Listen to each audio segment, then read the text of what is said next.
Guys, welcome to the First Responder Playbook.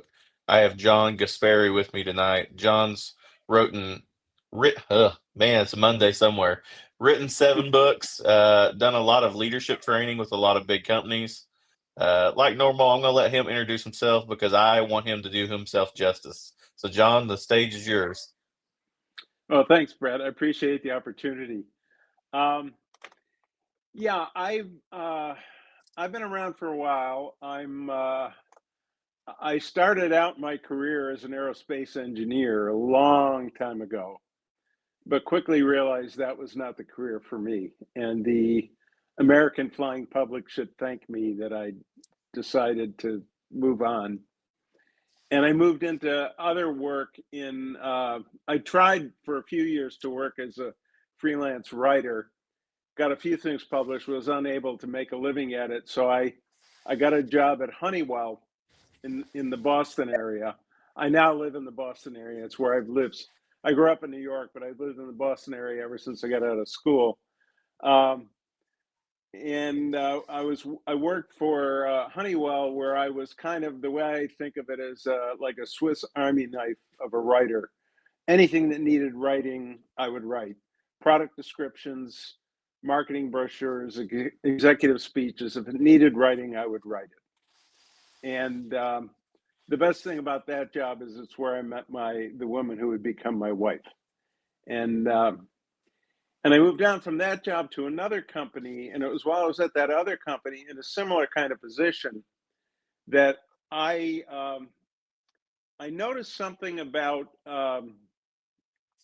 just the way a lot of leaders went about their work, that they weren't terribly effective at communicating with the people who work for them. That if they wanted to truly motivate people, the way they went about it was not good, was ineffective. So I wrote a very, very short book in my spare time. I told my boss, I'm going to do this on my own in my spare time. So, don't worry, it's not going to get in the way of my other work. And I wrote it, and I was amazed that I found an agent, and amazed that I found a publisher, and really amazed that it sold like gangbusters. And that came in very handy because soon after it got published, I got laid off. Not because of the book, it was just because of the realities of the business. But that did come in very handy because we had just bought a new house. And so that big new house with a big new mortgage, and I had a newly big wife. She was 7 months pregnant with our second child. And my book was out there. And I began to get phone calls from people saying, do you do speeches on this kind of thing? Do you do seminars? And up to then, I'd been saying, no, I have a job. But that day, the day after I got laid off, I got a phone call from someone said, do you do speeches about this sort of thing? I said, why, yes, I do. And they said, by any chance, are you available on, this was in August, so on, I don't know, October 16th. And this was in pre-internet days. So I got some blank pieces of paper and riffled them in front of the phone and said, let me look at my calendar to see if I'm free. Well, I had the whole next 10 years free as far as I knew. So, well, yes, that day's open. And that sent me down a road which I continue to go down for the next 30 years of consulting on various technical topics. But the common theme throughout all of them was, how do you communicate more effectively to get people more highly, and the word that gets used in the business world, more highly engaged in their work? And engagement, it means in that context, is getting people to give the incremental bit of effort and energy on the job. Because if you don't do it right, they're not inclined to do it. Now, I imagine first responders are pretty motivated people, or they wouldn't be doing that kind of work. Yeah, absolutely. But I would think, though, that if you don't do the communication part right, you can do some things that might demotivate, cause a little bit of demotivation. You're not going to turn them off completely because they are motivated people, but you might cause them to be at the margin a little bit demotivated, and then that would be a terrible thing to do. In the business world, it often goes the other way. A lot of people are just kind of going through the motions, and you need to build them up. I actually have a story that actually I feel fits perfectly with that.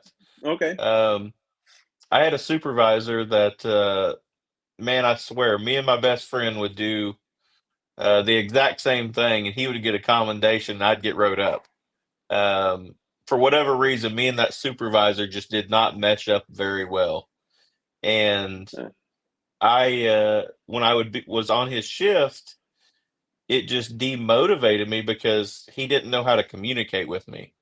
He was an older Marine from the 80s, and I wouldn't say that I'm of the younger generation anymore, but a different generation than him. Yeah. And there was a clear, and I recognized that there was a clear communication gap.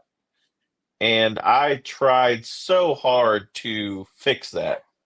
And after a while, I finally just gave up because he wouldn't willing to work with me.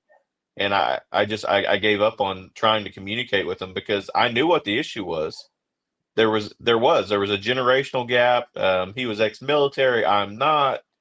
And I just could not bridge that gap. And so finally, that's exactly right. I got demotivated and I gave up. Now, I didn't stop working because deep down inside, I have a calling to go out there and serve the public. But I guarantee I wasn't as proactive, Right. going out and trying to find stuff when I was on shift with him. Right. I had the last 10 years of my career. I was a consultant for about 30 years, but the last 10 years, um, I'd always told my wife, after years and years of travel as a consultant, I always told my wife, before I retire, I want to go back to work for a company to see uh, if the stuff I've been preaching really ticks. Because as a consultant, you fly in, you might work with a company for a few weeks, for a few months, maybe even a year, but then you get to leave. I wanted to see if I could go in and go deep within a company as just an employee. Because as a consultant, you also have a little bit of cachet. The saying in the consulting business is the expert is the guy who has the airplane ticket in his pocket. You could come in as the guy who flies in like the hot shot or whatever. Yep. And some people roll their eyes when they say it with good reason.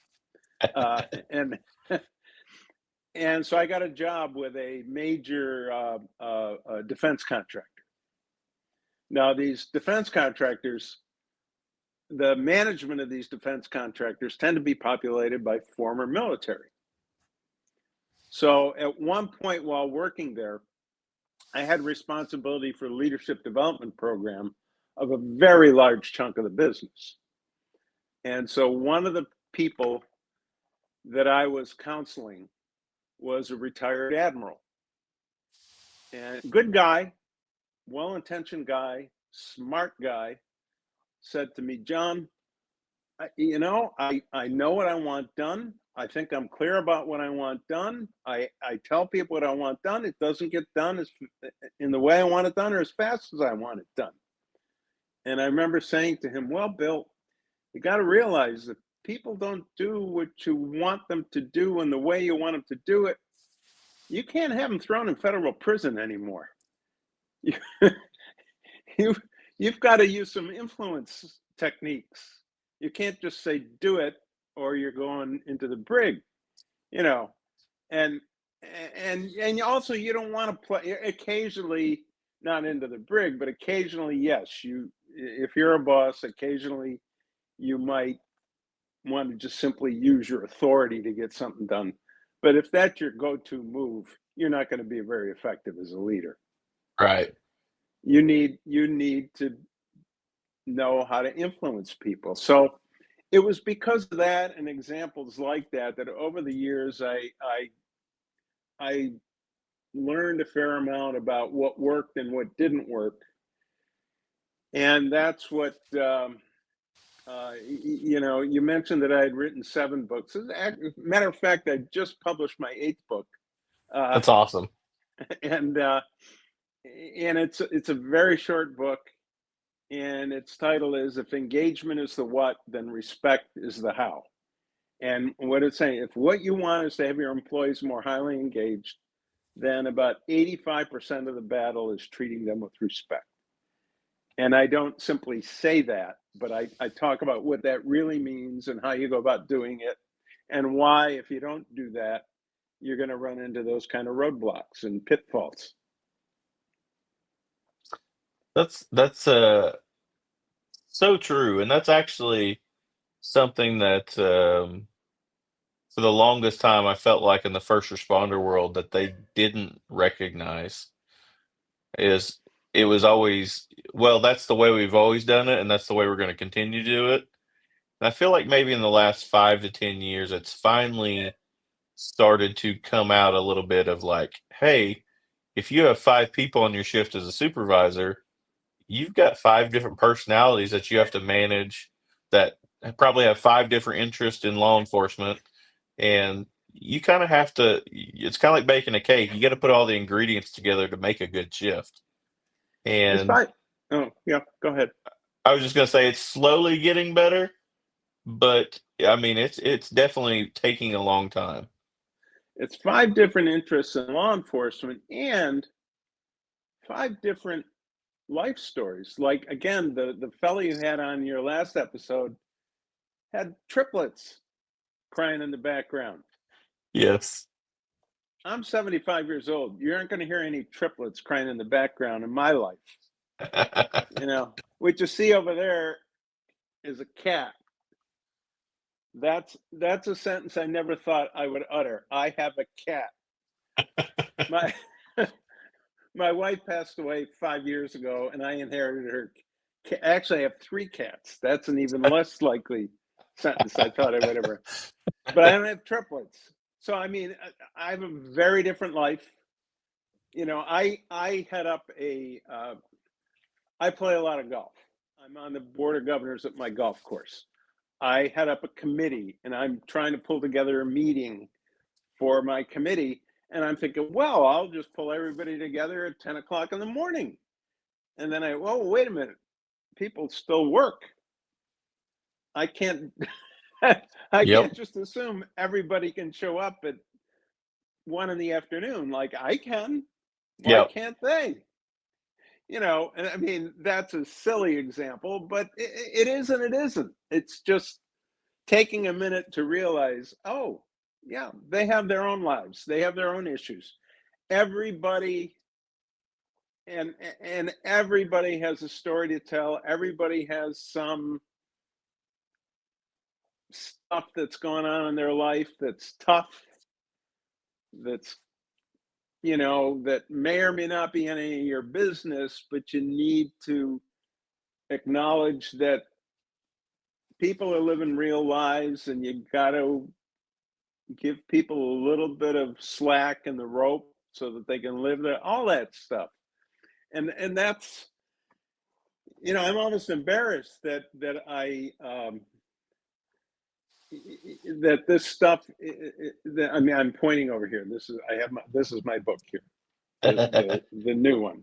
And that it's very basic, but I don't hear anybody else saying it quite as directly. That just, I mean, the definition of respect that I offer in the book is giving due consideration to the other, to Yep. others. That's all. Others is a loaded word these days. Politically, you get into a lot of trouble if you say others. Oh, you're trying to other that person. I'm sure you're aware of all that Oh stuff. yeah. I think I'm okay, because my definition of other in this context is everybody who isn't you. I'm not talking about a category. I'm not talking about a demographic set. I'm talking about just anybody else. Giving due consideration to others. What you say or don't say, what you do or don't do, did you stop and think about how it affected others? That's all. Yep. And it's a simple notion. It's very hard to do. And you'll have a much higher chance of doing it if you, I joke around with people. I say, if you stop, if you take a beat, maybe take a shot of scotch and think about it. And that, you're more likely to yeah, okay, stop and think. That's all. Just think about it. Did you stop and think? I, I I have in my book, I give an example of someone who of a an employee who gets an email from a boss, and the employee had sent something to the boss via email that he thought was in response to what the boss had requested, and the boss had said simply, "Not what I was looking for," with 4 exclamation points. And now this poor guy now gets this. Well, what's he supposed to do with this?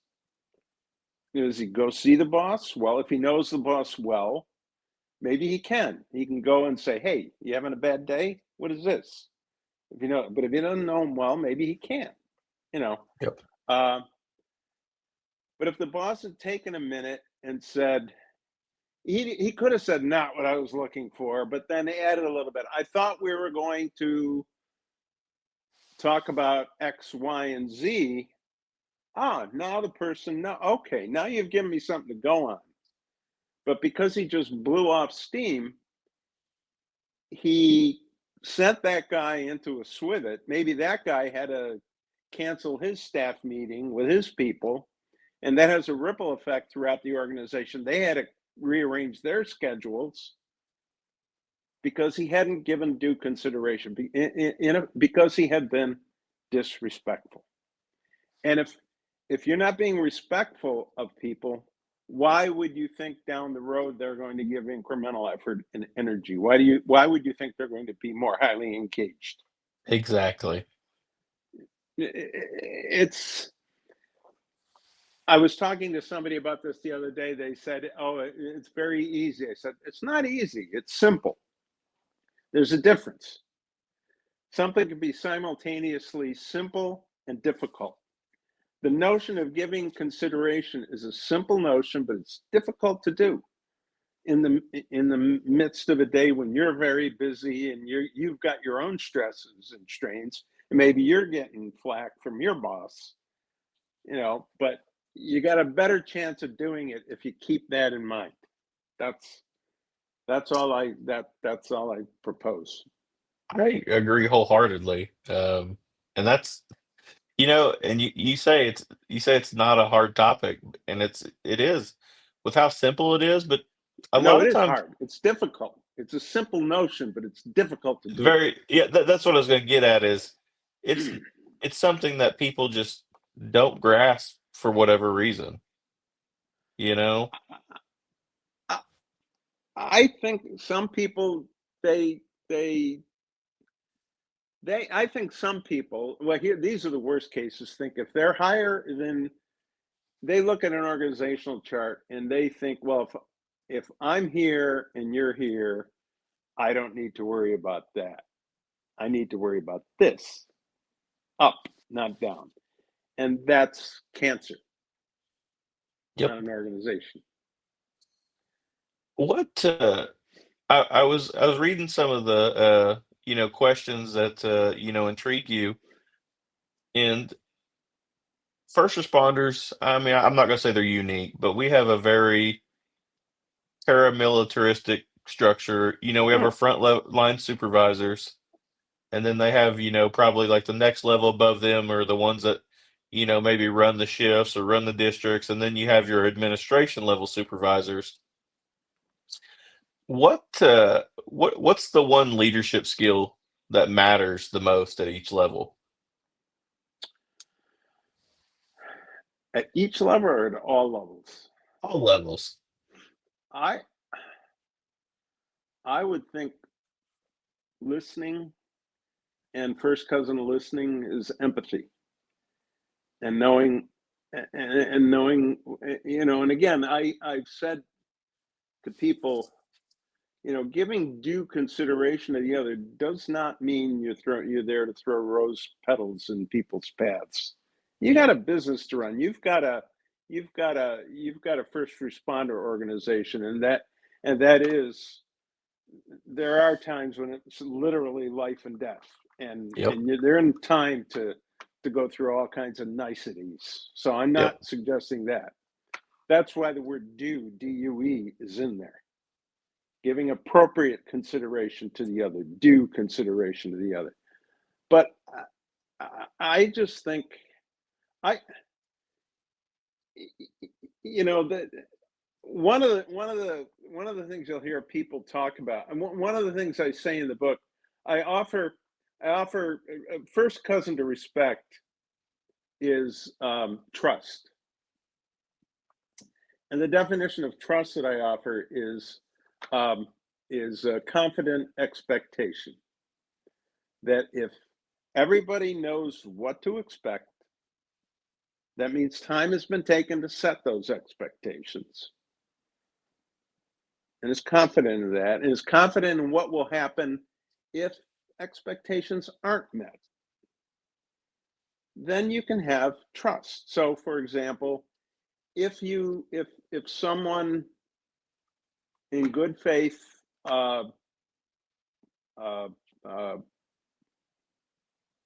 does something, doesn't meet expectations, what's going to happen is their boss going to say, all right, that didn't quite work out. Let's talk about why that didn't work out. What did you overlook? What might we have done differently? Let's think about that. That's one approach. The other approach would be the boss is going to rip his face off. Now, again, in some circumstances, the rip your face off response might be the necessary one if there's no time to have this soulful searching and comparing of notes, Right. But confident expectations is the definition of trust that I suggest. And one of the things I say to people is, you should not trust people presumptively. I don't know. I met you, Brent, 25 minutes ago, Right. virtually. If you and I were working on a project and I was a project leader and you said to me, "Oh, I'll have that for you by next Friday at 2:00," I'm not going to say, "Okay, good." I'm not going to check. I am going to check. Doesn't mean I think you're a bad guy. Doesn't mean I have any reason to think you won't do it. But I don't know. Exactly. We don't have any experience together. On the other hand, if you and I work together for 5 years and you've come through every single time without fail, and you say, "I'll have it for you by next Friday at 2:00," I'll say, "Go with God. Do it. We're good." And so that's why I say trust should not be given presumptively, but it can be earned. And so over time, that person who at first I might have said, I'm going to check, over time, okay, now that person has earned that level of trust that I had. Respect, on the other hand, is different. Respect must always be given presumptively. I can think of nothing more arrogant or pompous than saying, "You must earn my respect." Well, who the blank are you to say that I have to earn your, Exactly. you see what I'm saying? Respect's different. And the other thing that makes respect different from all these other things is respect is something that I, John, and you, Brent, have complete control over. I have complete control over whether or not I show respect to everybody else I work with, whether it's the president of the company or the guy who comes and empties my wastebasket or everybody else in between. I have complete control over that. And if people who work for me see me showing respect to everybody up and down and across the organization, they're more likely to manifest the same kind of respect. So it's coming back to the question you asked me a while ago. I think that the thing that leaders can do, it's listen and empathy and manifesting respect is the thing that's probably most essential, because that propagates through an organization, and the lack of it does too. People Yep. pick up on this is a place where I like this. People are respected. They also sense, I don't like the way people are treated here. And so there's another word that's used all the time: empowerment. You hear that word? Yes. I in a auditorium and listened to. There was a large company.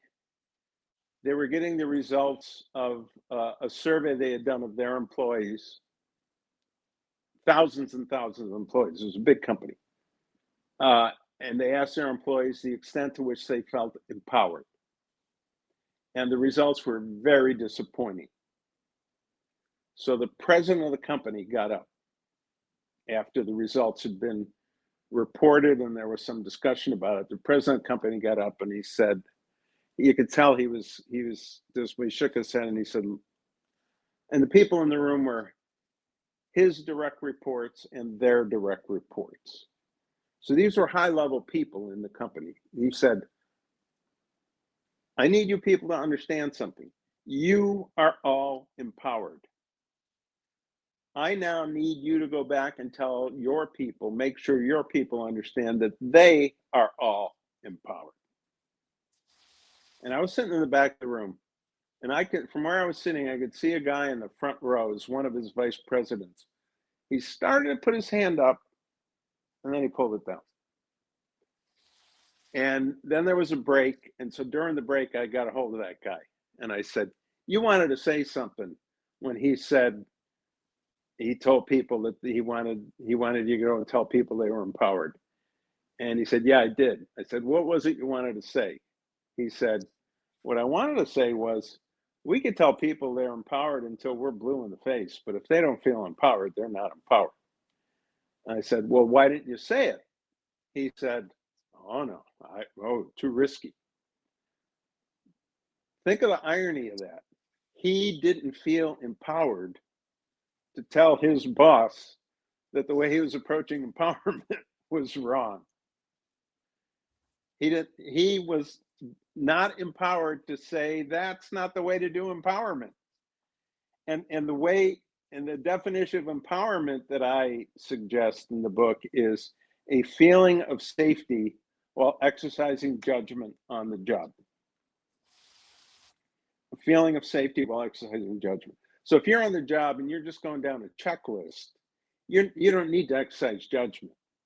But if you're going down the checklist and partway through you think, maybe I ought to deviate from this checklist a little bit, now you're exercising judgment. Now you're going to ask yourself, well, what will happen if I do that and things go south? Now we're back to the trust thing. Will my boss rip my face off, or will he sit me down and say, all right, you did your best, but and all these things fit together. I mean, the way I put it together in the book is respect will lead to trust, trust will lead to empowerment, empowerment will lead to engagement. But it all starts with respect, and respect, of all those four things, respect is the one thing that everybody has complete control over. Those other things require other people doing things. You have complete control over whether or not you give respect to the other. And that's the little soapbox that I'm on these days. I love that. And that's so true. That's actually very spot on. I love that. I I have something that really piqued my interest on here. Um, this is how should leaders measure engagement if not through surveys? Um, because in the first responder world, I feel like every once in a while these chiefs, especially at bigger agencies, put out these surveys to their unions or whoever and say, "Hey, fill these out. Tell us what's going right. Tell us what's going wrong." And you might get maybe 10% of them to participate. And the ones that are usually participating are the ones that are like, "Man, this is the best place ever." Um, what's your take on that? Like, what's your take on, if not surveys, like, what's the best way to get engagement or measure engagement? Surveys are fine for what they are, if you recognize that. If you're Okay. only getting 10% response, that should tell you, that is telling you something important right there. Yeah. Beyond surveys, if it's possible for you to do focus groups, uh, those are harder to do. Surveys are easy to do. As we speak, today is Monday the 23rd. I mentioned I belong in my golf club. Uh, I, I, I'm responsible for our annual member survey. We launched our annual member survey today. So I just checked before I got on this call with you. We have 81 responses so far. It's fine. It's fine. And it will give us very valuable information. We've been doing this survey for 10 years. We compare it year to year. It's very valuable. We know what it is, but we also know what it is. I also got an email from a friend of mine who sends me the same email every year when the survey goes out. John, why do we keep doing the survey when we know nothing will come of it? And I always send him the same response back. Paul, you're wrong. We do listen to the results. Changes do happen as a result of it. Then he writes back, well, what are the changes? And I write back, I'm not going to get into that with you, Paul. Have a nice evening. And then he, you know, because, but surveys are fine for what they are. I would recommend uh, if you can manage a way to do focus groups, that gives you richer, meatier kinds of information. Um, I mean, engagement. You should see things like employee retention rates. Now, you probably have pretty high retention rates, but I don't know how big of that issue that is with you. But absenteeism should go down. Uh, if people are more engaged, they want to come to work. Yep. Uh, those are the signs of higher levels of engagement. There aren't the things you will see in corporate America like profitability up and productivity up. Well, there are probably some productivity measures that you could come up with. I don't know what they would be offhand, but profitability, no. Um, I would say on productivity wise, a lot of guys just making contact with people that are out there committing crimes and traffic violations, engaging with the public. Guys that are more productive will get out and do that on a more regular basis. And then guys that are kind of checked out, they're usually just taking their calls and going home, maybe checking I business see. properties. So they're not as proactive. Yes, Yeah, yeah. Okay. Well, yeah, that and that would that would be how I would measure it in the first responder world because um, at least on the cop side. Um, but yeah, I like focus groups. Would you? Let me ask you this: on the focus group side, would you break it up with just like general officers and then frontline supervisors, or would you mix them all together? If you're coming from the administration down, how would you do that? I guess it would depend on what your objectives are for the focus group. My gut reaction would be to keep it at the same level, not mix Yep, it, because that might stifle discussion if you have yep, it cross, above, different levels. yep, If you want to get one level talking in the different levels, and then maybe have the results of those and circulate those levels, and then bring together vertical cuts. Again, Yep. I don't know. I don't know enough about it, but there are various ways to do it. Those are, those two are tricky to do, because you do that, and then you'll wind up getting the notes from Pauls of the world saying, "All right, we did that. Now what?" And and once you ask the question, you're sort of uh, you feel obliged to do something with what you found out, and so I don't want to be too glib about a response to that. That's fair. Um, so if, I don't want to tie you up all night, but I've had a blast talking to you. I love that. I'm actually working on my doctorate in leadership right now. Oh, great. Um, and I love just listening to you talk about these different ideas, because like the academic side of me is like, I could sit here and listen to him talk all night. Oh, you um, don't want you got to be careful what you wish for. right. So if somebody wants to, get in contact with you, can you give them a little details about your website, where to find your books? My website is my name. My name's on the screen. My website is John Guaspari, but all one word, no space between the N and the G. JohnGuaspari.com. That's my website, and my books are on the website.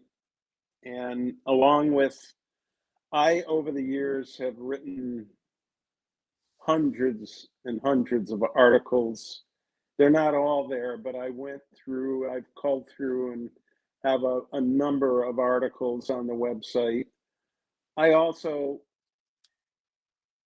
to keep myself sane, back in the late 90s and early 2000s, I was on the road a lot.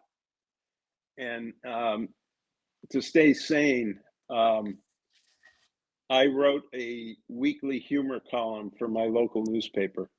That's awesome. Do you know Dave Barry? I don't. Okay, he's the best humor columnist in America for many, many years. He Okay. wrote for the Miami Herald, syndicated in 500 papers. He was my hero. Anyway, Okay. anyway, anyway. I'm sure I've read them at some point, because Uh, I was on the tail end of the newspaper era. okay. He still shows up. You'll still catch him on websites. Um, he so I wrote a weekly humor column, and I have a pretty good sampling of the humor columns that I wrote on my website as well, which I think are fun to read. At least I think they're fun. Here's a real quick thing. Real quick thing. I don't want to bore you too much with this, but Dave Barry, very, very funny writer. I read him for years, and he occasionally would write about. He had a bloodhound named Ernest. Ernest would show up in his columns from time to time. Well, we wound up with a basset hound named Ernie. So I wrote a column once that mentioned Ernie the basset hound. And I remember thinking, huh. And this was pre email days. I printed out a copy of the column with Ernie, in which I mentioned Ernie. I actually wrote a fan letter to Dave. Wrote a letter. Remember those? Yes. I had to put it in an envelope and put a stamp on it. And in the letter, I said, Dave, just want to say thanks for many years of many laughs. I know you write about your bloodhound named Ernest. I wrote the attached column in which I mentioned my basset hound named Ernie. Thought you might enjoy it. Sincerely, John Guaspari. Blah blah blah. 2 weeks later, I get a postcard from the Miami Herald, and all it said on it was, John, woof, Dave Barry. It's it's it's on the wall, 4 feet over from where I'm sitting right. It's one of my prized possessions. I love that. The That's entire awesome. note was woof. Yeah. That's awesome. I But want to give you one thing to close the episode on. please. Over your long, illustrious career, what's your absolute favorite moment of like doing everything? Whew. If you had to pick the cherry on top, what's the cherry on top? In around the year 2000, and in the year 2000, my business partner and I had done about a 2-year consulting project with an insurance company that was based in Keene, New Hampshire.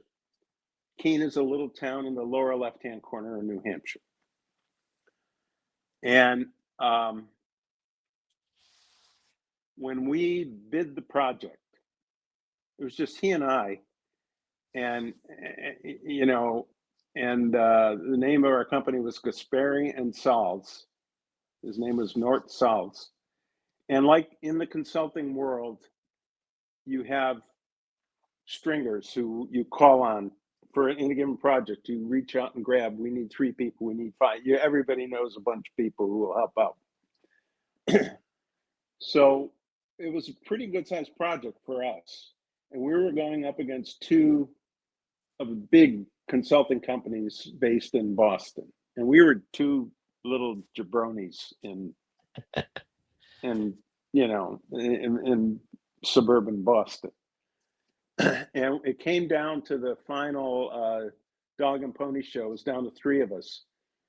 And I remember the president of the insurance company said, all right, well, what can you do for us how would you work out a billing for us that's on a contingency basis? That is, our billing would be contingent on measurable results we got for them. And it was a moment where I could feel my heart beating, because I know I was going to say no. I knew I was going to say no, but I couldn't say, no, we don't do that. I had to sound. Right. I said, Tom, I'm sorry, we don't work on contingencies. Well, how do we know you have skin in the game? And I remember looking him in the eye and saying, Tom, it's just Nort and I. All we have is our reputation. If we do this work for you and we screw it up, we are screwed. You will have our effort, you will have everything we have, but we will not do this on a contingency basis. And we left, and I remember he and I drove home, my partner and I drove home together, and I said, what do you think? And he said, I'm glad you said that, but I don't know, that might have blown us out of the water. We got a call the next day that we got the job. Fast forward 2 years later, we had done 2 years of work with them. It was a huge success. And they had like a banquet at the end, to like a celebration of the success of what we had done with them. It had involved re-engineering a bunch of their work processes and all that. But first, we had gone out with them and interviewed a bunch of their customers and taught their people how to interview customers, so that it wasn't us coming back. That was another interesting thing. It wasn't us interviewing customers and telling them what customers said. We said, no, you need to go talk to customers. And these are people from backroom functions that didn't talk to customers, because we wanted to get the voice of the customer inculcated throughout the organization, and everybody began to hear it. And one of the things that happened was, so I wrote an article I had a regular monthly space in a business magazine. I wrote an article about the work we had done, and it was blowing smoke at ourselves about what a wonderful job we had done. A year later, I wrote another article that said, a year ago, I wrote an article about this job. Well, here's the postscript. The main thing we had convinced them to do was they had had their claim centers regionally. We had convinced them, no, it made more sense to have one national claim center in Worcester, Massachusetts. And we convinced them, and they did that. About a year later, that claim center burned down. And we had told them, put all your eggs in that basket. But what happened was that the day it happened, the president of the company's got his head in his hands, and he looks up and he's got people from HR, people from accounting, people from facilities, people from non-customer facing functions in his doorway saying, how can we help? Because they had been the people out talking to customers and they recognized how important it was. And he said that within 36 hours, they had adjuster centers, claim center, temporary claim center up and running, and had lost virtually no time. And he said that happened because of the way we had gone about it with them. That was probably the most gratifying thing that, I knew what we had been doing was good work, but the picture through the way he told it, him looking up and seeing all these people in his doorway saying, how can we help? That moment, and I told you they had the big celebration, the big banquet. And yes, this is me patting myself on the back. At the end, they went around and said, we did this, we did that, we accomplished this. Not we, but they had accomplished this, they had accomplished that. And they said, there's a couple of people we'd like to thank. And they said, one is Nort Stalls, that was my business partner. And then they said, the other is John Guaspari. And the place rose and gave me a standing ovation because I had gone around the company and done a seminar for every employee in the company to explain why we were doing what we were doing. And that consulting engagement was the most gratifying thing I ever did in my consulting career. That's awesome. That makes it all worth That was the second most important part of my business career. The most important thing was I met my wife at Honeywell. Can't forget that. No, you can't. Married to her for 40 years. That's awesome. Yeah. That is awesome. Well, John, you've been a great guest, and Thank you, I would Brent. at some point I would love to have you back on, Sure. because you were, like I said, you were great. So I will wrap this up, guys. JohnGuaspari.com. He's got his books. Reach out to him. Again, he's a wealth of knowledge. John, thank you. You were awesome. Thank Have you, a good Brent. night. You too.